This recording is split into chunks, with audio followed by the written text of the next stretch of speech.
Bismillahirrahmanirrahim. Assalamualaikum warahmatullahi wabarakatuh. Innal hamdalillah nahmaduhu wa nasta'inuhu wa nastaghfiruh wa na'udzu billahi min shururi anfusina wa min sayyiati a'malina. May yahdihillahu fala mudilla lahu wa may yudlil fala hadiya lahu. Asyhadu an la ilaha illallah wahdahu la syarika lahu wa asyhadu anna Muhammadan abduhu wa rasuluh. قال الله تعالى في كتابه الكريم يا أيها الذين آمنوا اتقوا الله حق تقاته ولا تموتن إلا وأنتم مسلمون يا أيها الناس اتقوا ربكم الذي خلقكم من نفس واحدة وخلق منها زوجها وبث منهما رجالا كثيرا ونساء واتقوا الله الذي تساءلون به والأرحام إن الله كان عليكم رقيبا يا أيها الذين آمنوا اتقوا الله وقولوا قولا سديدا يصلح لكم أعمالكم ويغفر لكم ذنوبكم ومن يطع الله ورسوله فقد فاز فوزا عظيما أما بعد فإن أصدق الحديث كتاب الله وخير الهدي هدي محمد صلى الله عليه وسلم وشر الأمور محدثاتها فإن كل محدثة بدعة وكل بدعة ضلالة وكل ضلالة في النار. Alhamdulillah kita bisa melakukan kajian usul sunnah pada malam hari ini. Kita masih membahas tentang perkataan Al-Imam Ahmad rahimahullah ta'ala. Perkataan beliau di awal kitab sebelum beliau sebutkan pokok-pokok Ahlussunnah, prinsip-prinsip Ahlussunnah wal Jamaah. Telah kita jelaskan tentang makna usul sunnah, usul pokok-pokok as-sunnah. Telah kita jelaskan tentang as-sunnah, pada asal makna sunnah secara bahasa dan istilah, dan itlaqat penggunaan kata-kata sunnah, di mana banyak makna sunnah tersebut. Namun kita selalu ingat asal penggunaan sunnah adalah di makna agamanya Rasulullah SAW. Ini asal makna sunnah, agamanya Rasulullah SAW, baik itu perkataan dan perbuatan dan ketetapan Nabi kita Muhammad SAW. Berikutnya beliau mengatakan usul sunnah indana, pokok-pokok sunnah menurut kami. Indana, inda merupakan dharab, indana artinya menurut kami. Ini menurut siapa? Jadi boleh saja seorang mengaku pokok-pokok prinsip-prinsip sunnah menurut kami. Menurut kami banyak, tergantung masing-masing kelompok, masing-masing golongan akan mempunyai yaitu pengakuan. Kelompok fulan mengatakan ini menurut kami demikian, maka tidak lain melainkan dimaksudkan adalah di sini menurut kami adalah menurut Ahlus Sunnah wal Jamaah. Menurut Ahlus Sunnah wal Jamaah, kita gandengkan Ahlus Sunnah dengan Al Jamaah. Maka ketika kita sebutkan menurut Ahlus Sunnah wal Jamaah, maka maksudnya adalah At-Ta'ifatul Mansurah, kelompok-kelompok Ahlus Sunnah wal Jamaah, yaitu golongan yang ditolong oleh Allah Azza wa Jalla. Wal firqatin najiyah, dan juga yang dimasukkan dengan Ahlus Sunnah wal Jamaah adalah suatu golongan yang diselamatkan, golongan yang ditolong, Ta'ifatul Mansurah, Al-Firqatul Najiyah, kelompok yang selamat, Was-Sawadul A'zam, dan juga jamaah atau golongan yang sangat banyak dan besar. Ini penamaan Ahlus Sunnah wal Jamaah. Dan kita tidak mengenai hal tersebut karena Al-Imam Ahmad bin Hanbal kita ketahui bersama merupakan ulama Ahlussunnah wal Jamaah. Bukan berarti ini prinsip-prinsip yang akan ditulis oleh beliau adalah prinsip daripada Imam Ahmad bin Hanbal saja. Tidak. Maksudnya adalah prinsip Ahlussunnah wal Jamaah dari para sahabat, dan penamaan Ahlussunnah wal Jamaah sendiri ini penamaan yang sangat masyhur. Ternyata bukan pada zaman kita sekarang yang menggunakan istilah tersebut. Kalau nama yang kita sebut tadi At-Taifah Al-Mansurah, kelompok yang ditolong, Al-Firqatun Najiyah, kelompok yang selamat, ini lafaz yang Nabi SAW sebutkan dalam hadis, dalam banyak hadis. Di antaranya adalah hadis Thawban, bahwasanya Rasulullah SAW bersabda, "La tazalu ta'ifatun min ummati," akan selalu senantiasa satu kelompok dari umatku zahirin al-haq, selalu nampak di atas kebenaran. Artinya apa? Ditolong dia. Artinya dia selamat dari segala macam perbedaan dan juga penyimpangan. Akan selalu ada sampai hari kiamat satu kelompok yang akan selamat, nampak dengan kebenaran. Ketika dia biasa nampak dengan kebenarannya, berarti dia tertolong, dia selamat. La yadurruhum man khadhalahum, tidak dapat dibahayakan mereka oleh orang yang menghinakan mereka. Hatta yatiya Allahu ala dzalik wa hum kadzalik, sampai pun hari kiamat tiba dan mereka masih seperti itu, dalam keadaan apa? Nampak dengan kebenaran. Sampai akhir zaman, zaman Mahdi dan turunnya Isa alaihissalam.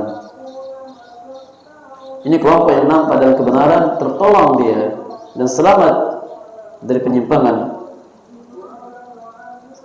Nabi telah sabdakan bahwasanya terpecah umat menjadi 73 golongan. Maka satu kelompok yang selalu selamat, inilah dia, kelompok yang nampak dalam kebenaran. Ketika dia beribadah, maka dia beribadah dengan kebenaran. Ketika dia berdakwah, maka dia berdakwah kepada kebenaran dengan metode yang benar. Dalam hadis Al-Mughirah bin Syu'bah, Rasulullah sallallahu alaihi wasallam sabda, "La yazalu nasu min ummati dhahirina hatta ya'tiyahum amrullah wa hum dhahirun." Akan selalu ada manusia dari umatku ini nampak mereka di atas kebenaran sampai hari kiamat datang kepada mereka. Wa hum dhahirun, dan mereka sampai hari kiamat nampak membawa kebenaran. Dan hadis Muawiyah radhiyallahu anhu, dia mengatakan, sami'tu Rasulullah, aku mendengar Rasulullah bersabda, "La tazalu ta'ifatun min ummati qa'imatun bi amrillah." Akan selalu ada senantiasa umatku ini berdiri di atas perintah Allah Azza wa Jalla. Akan selalu ada satu kelompok dari umatku akan tegak selalu di atas kebenaran. La yadurruhum man khadalahum aw khalafahum, tidak dapat mereka dibahayakan, tidak dapat mereka dimusnahkan, dihilangkan, dihancurkan dan dibinasakan oleh orang-orang yang menyelisih mereka. Alangkah banyaknya kelompok-kelompok yang menyelisih mereka ini, satu kelompok yang ditolong oleh Allah Azza wa Jalla, alangkah banyak musuh-musuhnya. Bayangkan, dari 73 golongan hanya satu masuk surga dan 72 golongan di neraka. Maka musuh dari satu golongan ini adalah 72 golongan. Banyaknya musuh kelompok yang ditolong oleh Allah Azza wa Jalla ini. Akan tapi tidak dapat mereka yang banyak itu membahayakan, bahkan mematikan cahaya kelompok yang Allah tolong. Kenapa? Karena Allah yang menolongnya, karena Allah yang memberikan keselamatan. Hatta yatiya amrullah wa hum zahirun 'alan nas, sampai datang kiamat, sampai datang perkara Allah itu kiamat, dan mereka tetap seperti itu, nampak di atas kebenaran, menjadi satu kelompok yang akan selamat insyaallah. Maka ini kabar dari Nabi kita Muhammad SAW. Itu artinya kita hendak mencari kelompok tersebut, karena mereka tertolong Karena mereka selamat dari bahaya fitnah, badai syubhat dan syahwat. Selamat mereka. Sehingga Allah jamin untuk mereka surganya. Dalam hadis Muawiyah, Rasulullah SAW bersabda, "Idza fasada ahlus Syam fala khaira fikum." Jika penduduk Syam rusak akidahnya, manhajnya dan keyakinannya dan juga ibadahnya, jika rusak mereka, fala khaira fikum, maka tidak ada baiknya kalian. La tazalu ta'ifatu min ummati mansurin la yadurruhum man khadalahum hatta taqum as-sa'ah. Akan selalu ada satu kelompok dari umatku mansurin, tertolong. Mansur isim maf'ul dari nasara, yansur, nasran, nasir, mansur. Mansur ditolong. Ditolong mereka oleh Allah Azza wa Jalla. Tidak dapat orang-orang menyelisihi mereka, memberikan mudarat bagi mereka. Mudarat berupa penyimpangan dan juga pengaruh yang jelek dari orang-orang yang menyimpang, tidak dapat mereka dipengaruhi. Berkata Imam Bukhari, qala Ali ibn Madini, al-Imam Ali ibn Madini mengatakan bahwasanya mereka ashabul hadis. Mereka satu kelompok yang ditolong oleh Allah Azza wa Jalla sampai kiamat, ashabul hadis. Orang-orang yang mengikuti hadis, ahli hadis. Dikatakan ahli hadis karena mereka ahli di dalamnya, mereka banyak menghafal hadis, mereka mengamalkannya, sehingga dikatakan ahli. Jadi satu kelompok ini adalah tertolong, dan mereka akan diselamatkan dari penyimpangan dan banyak macam fitnah sampai hari kiamat. Maka kita sebagai umat Nabi Muhammad tidak mencari kelompok tersebut. Jadi ini nama lain daripada Ahlus Sunnah wal Jamaah. Ada namanya Ta'ifah Mansurah, Firqatun Najiyah, nama lain. Adapun istilah Ahlus Sunnah wal Jamaah ini muncul pada zaman sahabat. Adapun nama-nama Ahlus Sunnah wal Jamaah seperti yang kita sebutkan, Ta'ifah Mansurah dan Firqatun Najiyah, ini Nabi sendiri menyebutkannya. Adapun penamaan Ahlus Sunnah wal Jamaah, maka ini bukan hal yang baru. Bahkan dari zaman sahabat telah ada istilah tersebut.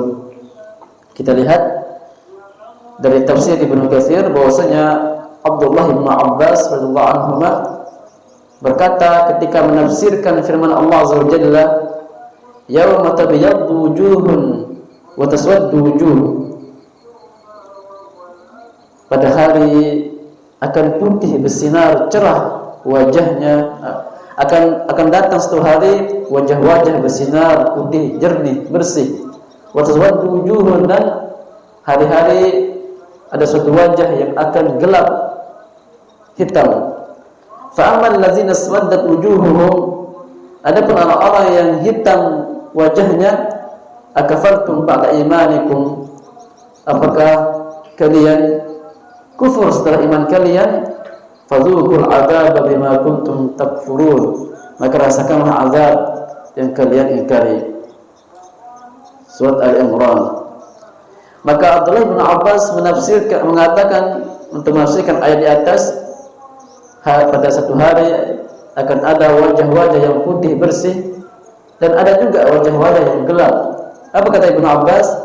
Yakni yaumal qiyamah, yakni pada hari kiamat nanti. Hina tabyad wujuhu ahli sunnah wal jamaah, yaitu ketika wajahnya ahli sunnah wal jamaah putih bersih. Berarti istilah ahli sunnah wal jamaah telah ada. Siapa yang mengucapkannya? Abdullah bin Abbas. Dan Abdullah bin Abbas merupakan sahabat Rasulullah sallallahu alaihi wasallam. Wa taswaddu wujuhu ahli bid'ah wal furqah, dan pada hari kiamat nantinya akan hitam gelap wajahnya orang-orang ahlul bid'ah dan ahlul firqah. Jadi istilah ahlul bid'ah dan juga ahlul sunnah wal jamaah telah ada istilah tersebut diucapkan oleh para sahabat seperti Abdullah bin Abbas yang dinukilkan oleh Al-Imam Ibnu Katsir dalam kitab tafsirnya. Jadi istilah ini sudah lama, jadi bukan istilah yang baru. Maka ketika istilah ini adalah istilah yang sangat bagus maknanya dan indah maknanya, menggambarkan akan kemurnian Islam, Maka semua berbondong-bondong, semua mengaku dan semua menggunakan istilah tersebut untuk melegalkan dan melariskan pemahamannya. Itu pasti. Jadi semua kelompok mengaku Ahlussunnah wal Jamaah. Karena dari segi arti saja sudah bagus artinya Ahlus Sunnah, ahli terhadap sunnah tersebut, pemiliknya, wal Jamaah dan Jamaah. Maka semua kelompok menggunakan istilah tersebut. Maka ketika Imam Ahmad mengatakan pokok-pokok Ahlus Sunnah wal Jamaah menurut kami adalah menurut Ahlus Sunnah wal Jamaah. Menurut kelompok Taifah al-Mansurah dan Firqatun Najiyah. Di sana ada banyak nama-nama lain Ahlus Sunnah wal Jamaah yang digunakan untuk makna ini. Jadi Ahlus Sunnah wal Jamaah digunakan untuk menggambarkan, menjelaskan akan benarnya pemahaman pemilik orang-orang yang digelari Ahlus Sunnah wal Jamaah.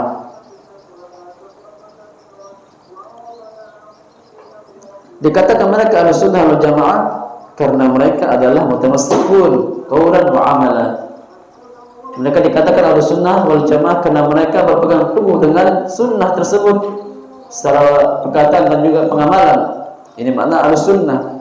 Pengamalannya, perkataannya sesuai dengan sunnah, berpegang teguh dengan sunnah, sesuai dengan yang dipesankan Nabi, alaikum bisunnati wa sunnatil khulafa'ir rasyidin tamassaku biha.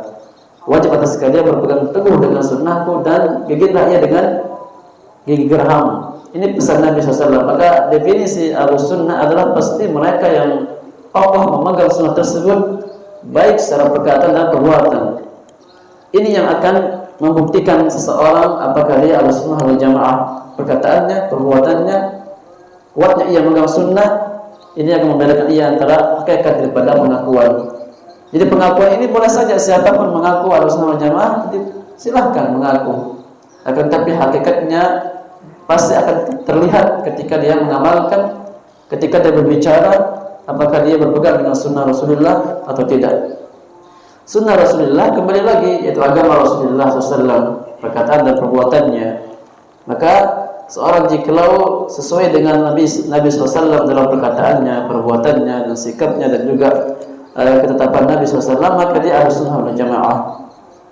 Maka jika tidak, itu artinya bukan dia Ahlus Sunnah wal Jamaah, walaupun dia mengaku dirinya sebagai Ahlus Sunnah wal Jamaah. Jadi patokannya adalah hakikat. Al-ibratu bil haqa'iq la bil musammayat, kata para ulama. Para ulama mengatakan al-ibrah bil haqa'iq la bil musammayat.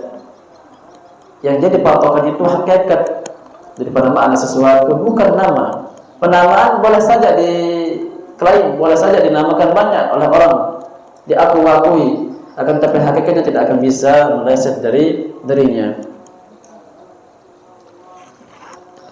Maka Ahlus Sunnah wal Jamaah adalah mereka yang berpegang teguh dengan sunnah Rasulullah SAW. Amalan wajib diamalkannya, amalan sunnah diamalkannya. Jadi kita bisa dapat memastikan siapa yang sebenarnya Ahlus Sunnah wal Jamaah dan siapa yang hanya pengakuan saja. Maka jikalau didapatkan mereka orang-orang yang berpegang teguh dengan sunnah, walaupun dia seorang diri, maka tetap dikatakan Ahlus Sunnah wal Jamaah.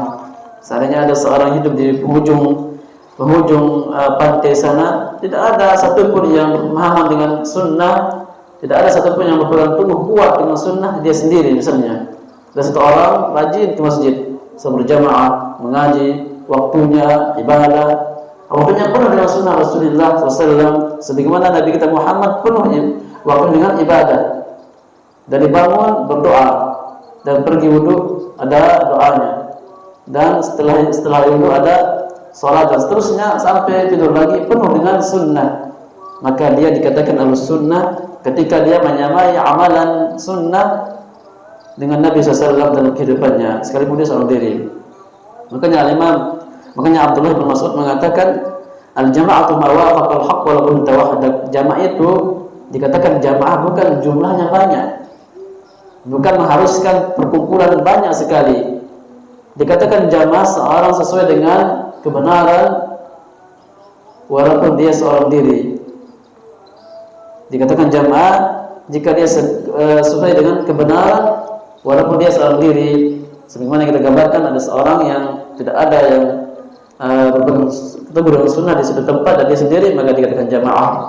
Iya, jamaah yang akan diikut gabungkan dengan jamaah Nabi SAW. Dia kelompok Nabi kita Muhammad SAW. Dia merupakan jamaah Nabi kita Muhammad SAW. Maka hanya saja jamaah Nabi ini berpencar sana dan sini, dari sana dan dari sini berpencar, maka dikatakan jamaah. Maka sebaliknya, jika seorang tidak berpegang teguh dengan sunnah Nabi Muhammad SAW, pengamalannya tidak sesuai dengan sunnah Nabi, bahkan banyak sunnah-sunnah yang ditinggalkannya, bahkan dimatikan sunnah tersebut, dinonaktifkan sunnah tersebut, maka dia bukan dalam sunnah berjamaah yang sejatinya. Walaupun dia mengaku banyak pengakuan. Seorang penyair mengatakan, kullu yadda'i waslan bi Laila wa Laila la tukirru lahu bidzaka. Semua orang mengaku cinta dengan Laila, akan tetapi Laila tidak mengakui cintanya. Semua orang mengaku saja sebagai kekasihnya, akan tetapi yang jadi patokan adalah Lailanya, apakah ia mencintai dia. Mereka yang mengaku demikian. Ahlussunnah wal jamaah banyak mengaku dirinya ahlussunnah wal jamaah, akan tetapi hakikatnya nanti Allah dan Rasulnya mengetahui siapa yang sebenarnya cinta dan ahli banyak mengamalkan sunnah tersebut. Maka tidak boleh kita hanya mengaku tanpa kita memandang makna dan mengamalkan makna sunnah tersebut. Kalau kita banyak menyelisihi amalan sunnah, terutama prinsip-prinsip Ahlussunnah kita langgar, maka kita bukanlah seorang Ahlussunnah wal Jamaah.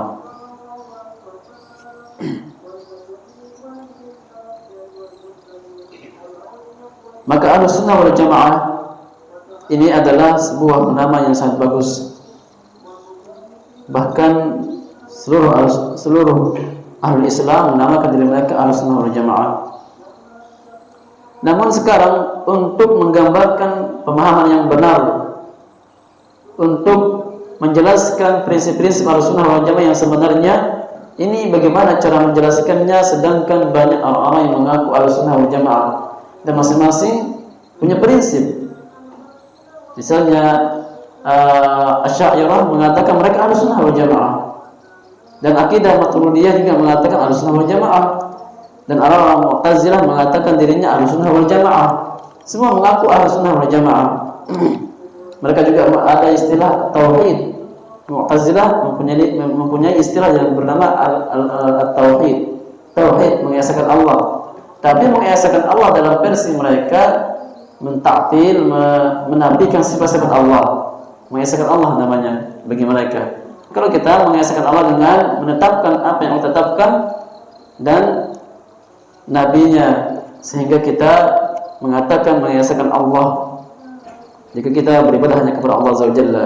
Ini yang jadi permasalahan sekarang, bagaimana untuk membuktikan mana kelompok Ahlussunnah wal Jamaah yang sebenarnya dengan pemahaman yang benar untuk dijelaskan kepada manusia. Makanya Ahlussunnah wal Jamaah mempunyai beberapa nama ini, yang sifatnya nama ini sebagai pembeda. Sebuah hiwar dari Syekh Al-Albani rahimahullah ta'ala dan salah seorang yang dia tidak menerima penamaan Ahlussunnah wal Jamaah dengan Salafi misalnya. Salafi tidak setuju. Kenapa? Karena ini juga nama baru, nama yang baru sekarang muncul pada zaman Syekh Al-Albani. Maka Syekh Al-Albani, sebagaimana yang dinukil oleh murid beliau, berdialog dengan orang tersebut. Kenapa kita tidak mengatakan diri kita Ahlussunnah wal Jamaah bukan Salafi?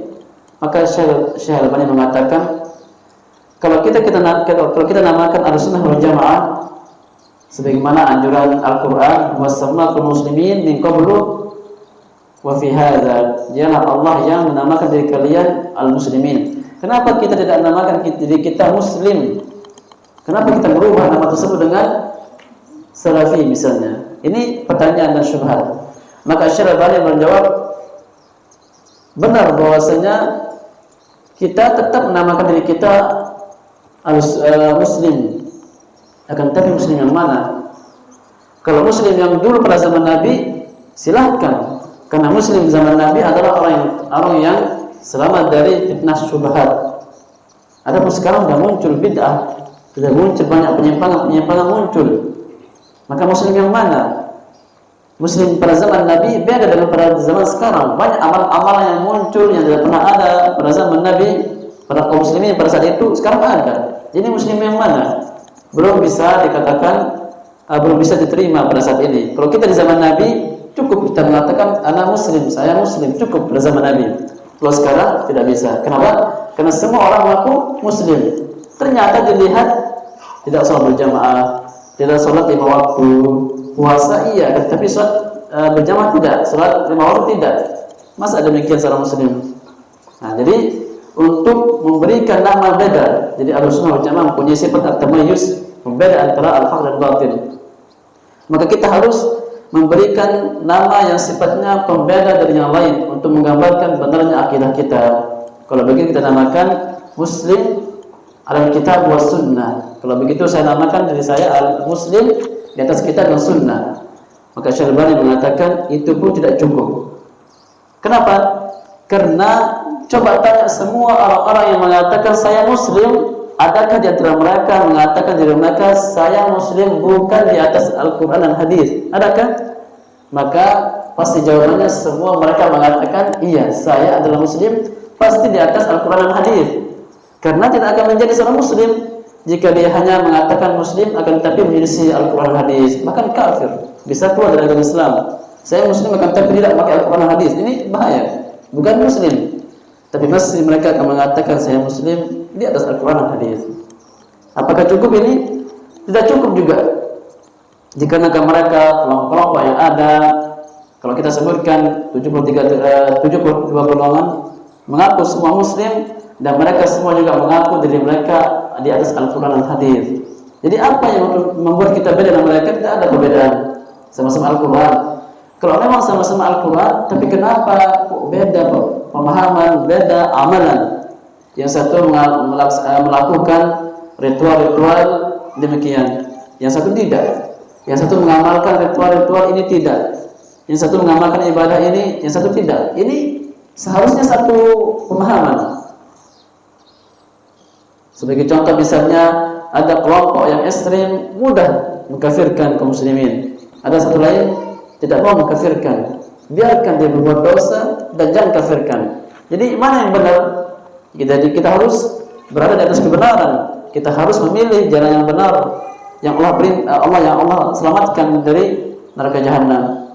Maka ditambahlah kata ala fahmis sahabah. Ana muslim ala kitab wa sunnah ala fahmis sahabah.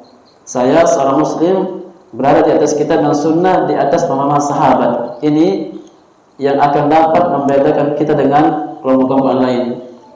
Maka tidak lagi Al-Quran dan hadis membeda kita, akan tetapi pemahaman sahabat yang akan membedakan kita. Maka menjadilah pemahaman sahabat wajib. Kenapa? Karena memang Al-Quran turun pada zaman mereka dan mereka langsung mendengarkan penjelasannya kepada Nabi kita Muhammad. Mereka mendengarkan hadis-hadis dan mereka amalkan. Maka ini patokan atau titik pembeda antara kita dan kelompok yang ada. Semua kelompok ahlul bidah dan kelompok sesat, maka pembedanya adalah di pemahaman sahabat saja. Maka nanti prinsip yang pertama atau pokok yang pertama yang akan disampaikan oleh Imam Ahmad apa? At-tamassuk bima kana alaihi ashabu Rasulillah wal iqtida'u bihim. Berpegang teguh dengan pemahaman sahabat dan mengikuti mereka. Ini prinsip yang pertama. Kita belum menjelaskan. Insyaallah kita masuk pada pembahasannya insyaallah mungkin minggu depan. Jadi kita pasti memahami Al-Quran dan hadis dengan pemahaman sahabat. Ini pembeda kita. Sehingga kita akan samakan pemahaman kita apakah sama dengan sahabat. Amalan yang kita lakukan silahkan cerminkan dengan pemahaman sahabat. Salah satu contoh misalnya pada pembahasan akidah, bahwasanya kita mengatakan Allah tidak punya sifat pandangan, penglihatan dan juga tidak mempunyai sifat cinta dan kasih sayang, tidak ada sifat tangan dan kaki. Maka samakan pemahaman ini dengan pemahaman sahabat. Tidak ada mereka menafikan, berarti kita beda dengan sahabat. Kalau kita ingin sama dengan sahabat, maka tetapkan apa yang mereka tetapkan. Itu yang disebutkan oleh Imam Al-Ajuri rahimahullah taala, isbir nafsaka ala sunnah waqif haitsu waqafal qaum. Sabarlah engkau di atas sunnah dan engkau hendak sabar dan diam tidak berbicara ketika mereka tidak berbicara dalam masalah agama. Jadi pemahaman sahabat inilah pembeda antara pemahaman yang lain, kelompok-kelompok yang batil. Namun pemahaman ini akan panjang. Kalau ada seorang bertanya, apa pemahamanmu? Saya seorang muslim, Alkitab wa sunnah, ala paham sahabat, panjang. Maka Asy-Syalbani memberikan sebuah kalimat yang ringkas, simpel, itu salafiyun. Makanya kata-kata salafi itu sebuah penisbatan kepada salaf. Jadi penisbatan saja, pengakuan saja. Jadi kita ini mengaku diri kita salafi itu penisbatan. Bukan berarti kita ini seperti salaf 100% tidak. Mengakui diri kita ini seperti salaf itu maknanya. Berarti kita akan mencontohi mereka, berusaha meniti mereka, berusaha menyamakan pemahaman kita, akidah, pemahaman dan ibadah kita dengan mereka. Itu maknanya. Jadi bukan sebuah doktrin atau bukan sebuah rekomendasi tazkiyah bahwasanya saya seperti salaf 100% tidak. Artinya saya mendekatkan diri saya dan pemahaman saya seperti salaf, itu mana salafi. Jadi salah juga orang mengatakan orang-orang salafi itu seakan-akan mereka mendapatkan surga secara jelas, sudah mendapat tazkiyah. Tidak, mereka itu sebuah kaum yang cinta Al-Quran dan hadis dan ingin menyamakan pemahaman mereka dan pemahaman sahabat. Itu mereka. Jadi kita juga bangga dengan penisbatan tersebut karena kita ingin selamat, kita ingin berusaha sesama-sama mungkin dengan mereka, pengamalannya, akidahnya, ibadahnya, dan juga pokok-pokok Ahlussunnah wal Jamaah yang mereka amalkan. Kita selalu usahakan sama. Maka kita belajar. Kita tidak akan bisa sama dengan mereka kalau kita tidak belajar. Kita pelajari bahwasanya ini sunnah, para sahabat amalkan. Oh ini amalan baru, amalan bidah, para sahabat tidak pernah amalkan. Kita tinggalkan. Demikian salah salafi. Jadi bukan memponis dirinya dialah yang paling benar, lalu memastikan dirinya pasti di atas kebenaran. Sahabat iya, Nabi kita Muhammad iya, kalau kita penisbatan saja. Makanya kita hanya mengaku. Maka yang akan menjadi patokan hakikat pengakuan kita apakah sesuai dengan sahabat atau tidak. Maka ini PR bagi kita, tugas bagi kita, amanah berat bagi kita ketika kita menyamakan diri kita dengan sahabat. Kita hendak ikuti mereka, kita hendak ikuti jalan mereka. Gambarnya seperti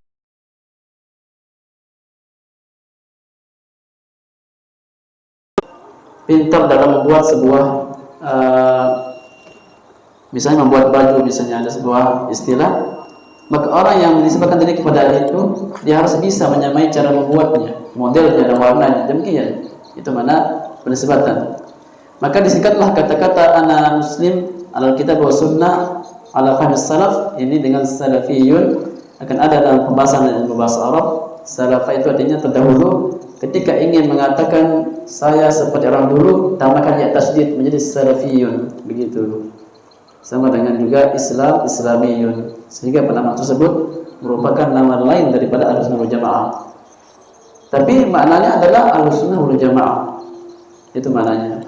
Namun nama tersebut kita gunakan sebagai pembeda antara kita dengan kelompok-kelompok lain. Dan kita tidak bangga. Syekhul Islam Ibnu Taimiyah mengatakan la aiba 'ala man adhhara madhhab as-salaf.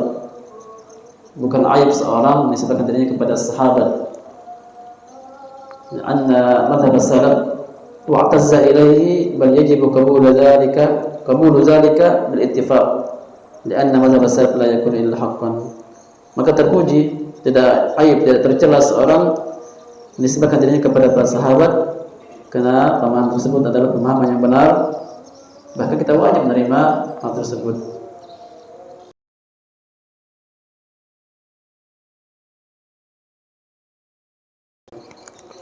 Pembahasan berikutnya pada kajian mendatang pada pembahasan Ahlussunnah wal Jamaah. Aku qouli hadza wa astaghfirullah li wa lakum wa li sa'iril muslimin kulli dhanbin innahu huwal ghafurur rahim. Wa akhiru da'wana alhamdulillahi rabbil alamin. Assalamu alaikum warahmatullahi wabarakatuh.